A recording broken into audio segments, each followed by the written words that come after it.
რა მდგომარეობაც გვაქვს ქართულ ციხეში არის, რომ რო გადავლოთ ისე სტატისტიკის ეროვნულ სამსახურის ვებგვერდს, თვალი, ნახავთ, რომ წლების მიხედვით წერია პატიმართა საშუალო რაოდენობა. 10500-მდე დაახლოებით ეს იყო 2015-ში დაფიქსირებული რიცხვი. ამ ესე ვთქვათ საშუალო მაჩვენებას რო შეადაროთ, დღეს არსებული მდგომარეობა 2015 წლის შემდგომ არის ესე ვთქვათ ყველაზე მაღალი რიცხვი. სხვადასხვა ჟურნალისტებმა მე დამატებით შეისწავლეს ყოველთვის სტატისტიკები და რაღაც თვეებშიც ყოფილა შეიძლება კონკრეტულად ამ თვეზე მეტი, მაგრამ ყველაზე დიდი პრობლემა რაც ჩვენ ქართულ ციხეში დღეს გვაქვს არის რომ 8 თვეში ციხის პოპულაცია გაზრდილი არის ესე ვთქვათ 17.9% დაახლოებით. ანუ მთელი ციხის პოპულაცია რა პატიმარ რამდენიც ყავდა იანვარში, იმის 20% დაგვემატა შემდგომ. ანუ ეს ხო ნიშნავს რომ ქვეყანაში აღ სერიოზული დიდი კრიმინალური ის არის 20% და 8 თვეში არის რაღაცა სრულიად ამოუხსნელი. და ვისი ჭირენ? რას უყურებთ? ყველანაირ ადამიანზეა, როგორც ხალი, ასევე არასრულწლოვანი, ხანდაზმული, ყველა ასაკის მიხედვით არის რომ ნახოთ ეს ჩაშლილი, რამე განსაკუთრებული ზრდა რაღაც პოპულაციაში არ არის.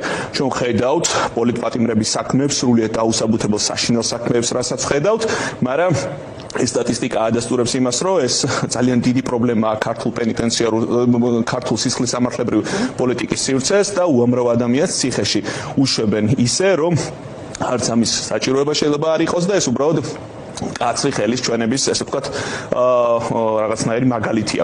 თქვენ ახსენეთ სპეციალური პენიტენციური სამსახურის განცხადება, რომელსაც ვითომ თქვენს რომ მე არასწორი რაღაცა ვთქვი, და პირიქით თვითონ დაადასტურეს ის, რომ სტატისტიკის ეროვნულ სამსახურს არ უდევს სექტემბრის და ოქტომბრის მაჩვენებელი.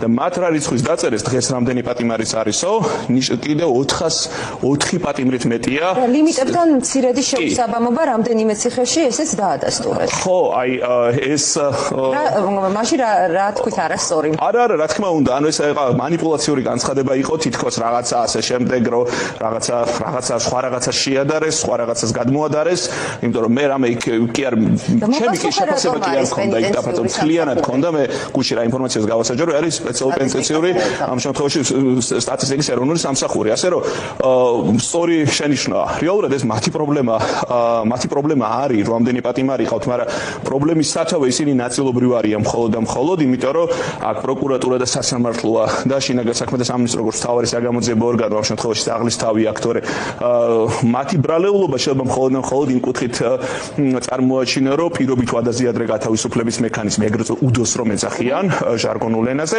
ის რო არ მუშაობს და თუ ეხლა ბევრი პატიმარი თუ ჩვენ გვიყურებს რაღაც ყველა დამერწმუნება იმაში რომ საქართველოში პირობით ვადაზიადრე გათავისუფლების სისტემა საერთოდ არ მუშაობს მე და თქვენ ერთი და იმავე ქესის პატიმარი რო ვიყოთ, ერთი და იგივე მუხლისთვის გასამართლებული, ერთი და იგივე წარსული რო გქონდეს და ერთი და იგივე ქცევა, თქვენ შემთხვევაში სხვა გადაწყვეტილება მიიღება, ჩემ შემთხვევაში სხვა. სრულიად ესე ვთქვათ, მე არაერთი წლის სტატისტიკა მაქვს შესწავლილი სახელმწიფოს აპარატში, ბოლო იყო ამ შემთხვევაში 2022 წლის ბოლო და ეს ყოველთვის ასე ვთქვათ, ესე აუცდენელი იყო ხოლმე ყოველგვარ ლოგიკას და დასაბუთებს. სპეციალური პენიტენციური სამსახურის ბრალეულობას თუ გავყვებით, აი ამ აქ შეიძლება იყოს, რომ ესე ვთქვათ, ეს პირობით ვადაზიადრე გათავისუფლების მექანიზმი რო უდო არ მუშაობს, გამართულად როგორც უნდა მუშაობს. ახალი ესე ვთქვათ, მათი რუსული სტილის ზაკონები, რომელიც დაინიცირეს, ესე ვთქვათ, ალბათ იმას გულისხმობთ, მათი ნებისმიერ საკითხზე პასუხი არის, რომ მეტი სასჯელი, მეტი გამკაცრება, შეკრება მანიფესტაციასთან მიმართებით. ჩვენ 4 ტალღად ვნახეთ დეკემბერში, იანვარში, ივნისში, ეხლა ეს სხვადასხვა არიმებმა არის 5000 ლარი. თავიანთ მიღებულ სხვა სამდღეში მიღებულ ზაკონებზე წერენ, რომ ეს რეალურად ის თურმე არ მუშაობდა, ის თურმე არ მუშაობდა და სულ ერთ და იგივეს ამბობდნენ ასე შემდეგ. წინაზეც როდესაც მიიღეს დრაკონული კანონები 5000 ლარიანი და ასე შემდეგ. ძალიან მოკლედ მინდა ვთქვა, რომ თითქოს გაუფასურდა ამაზე მსჯელობა, მაგრამ უნდა ვთქვათ, ეს ეგრეთ წოდებული რეგულაციები და ზაკონები, რასაც ეძახი მართლა რუსული შინაარსის როა, იმიტომ არის ესე ვთქვათ, დაუშვებელი მათი მიღება, რომ ადამიანის უფლებების ანაბანას ეწინააღმდეგება ეს ყველაფერი. ჩვენ ნახეთ ეუთოოდირის დასკვნა, ნახეთ ვენეციის კომისიის დასკვნა და ორივე არის სუპერ კრიტიკული. მარტო 5000 ლარიანი ჯარიმა რო შემოიტანეს, იმ ნაწილზე ამბობდა ეუთოოდირი ვენეციის კომისიას, რომ ეს არის სრულიად აცდენილი და არაპროპორციული სანქცია, ეს არის სრულიად შეუთავსებელი საკანონმდებლო პრინციპებთან სამთხეში მისი მიღება, ეს არის სრულიად შეუთავსებელი გამოხატვის თავისუფლებასთან და შეკრების თავისუფლებასთან. და ეხლა წარმოიდგინეთ ეს დამძიმებული პატიმრობი დახუნწული. ეს რა არის დამძიმებული? გადაცემის დასაწყისში ვთქვი, მაგრამ მაყურებელს კლავ რომ განუმარტოთ. ერთი საკითხი პირბადის გარეშე აქციაზე. მე რაც გავეცანი დეტალურად კანო პროექტი და უთხრათ მაყურებელს ისიც რომ იმდენად დაჩქარებულია წესი რომ ხვალვე გადის პირბადის. რა თქმა უნდა. პარლამენტში. აი საიას კონდა ერთი კარგი კვლევა გაზაფხულის ბოლოს და სადაც ნახეთ რომ დაახლოებით 80%-მდე ესე ვთქვათ თავისთავად რომ ლეგიტიმურ პარლამენტს ეძახიან ის ხალხი 80%-მდე რასაც იღებენ ყველაფერს იღებენ დაჩქარებული წესით დაახლოებით ეს არის 3-4 დღეში ერთ კვირაში მიღებული ეგრეთ წოდებული კანონები რომელიც არის სრულიად რეპრესიული და შეუთავსებელი ადამიანის უფლებებთან და კონსტიტუციასთან მაგრამ არც სასამართლო გვაქვს არც საკონსტიტუციო სასამართლო რომ ამის გასაჩივრება რეალური იყოს ამიტომ ესე ვთქვათ ამ არალეგიტიმურ ორომ ტრიალში რა თქმა უნდა ყური და თვალი მიეჩვია ამნაირი რაღაცების მიღებას, მაგრამ სრულიად შეუთავსებელია ყველაფერთან.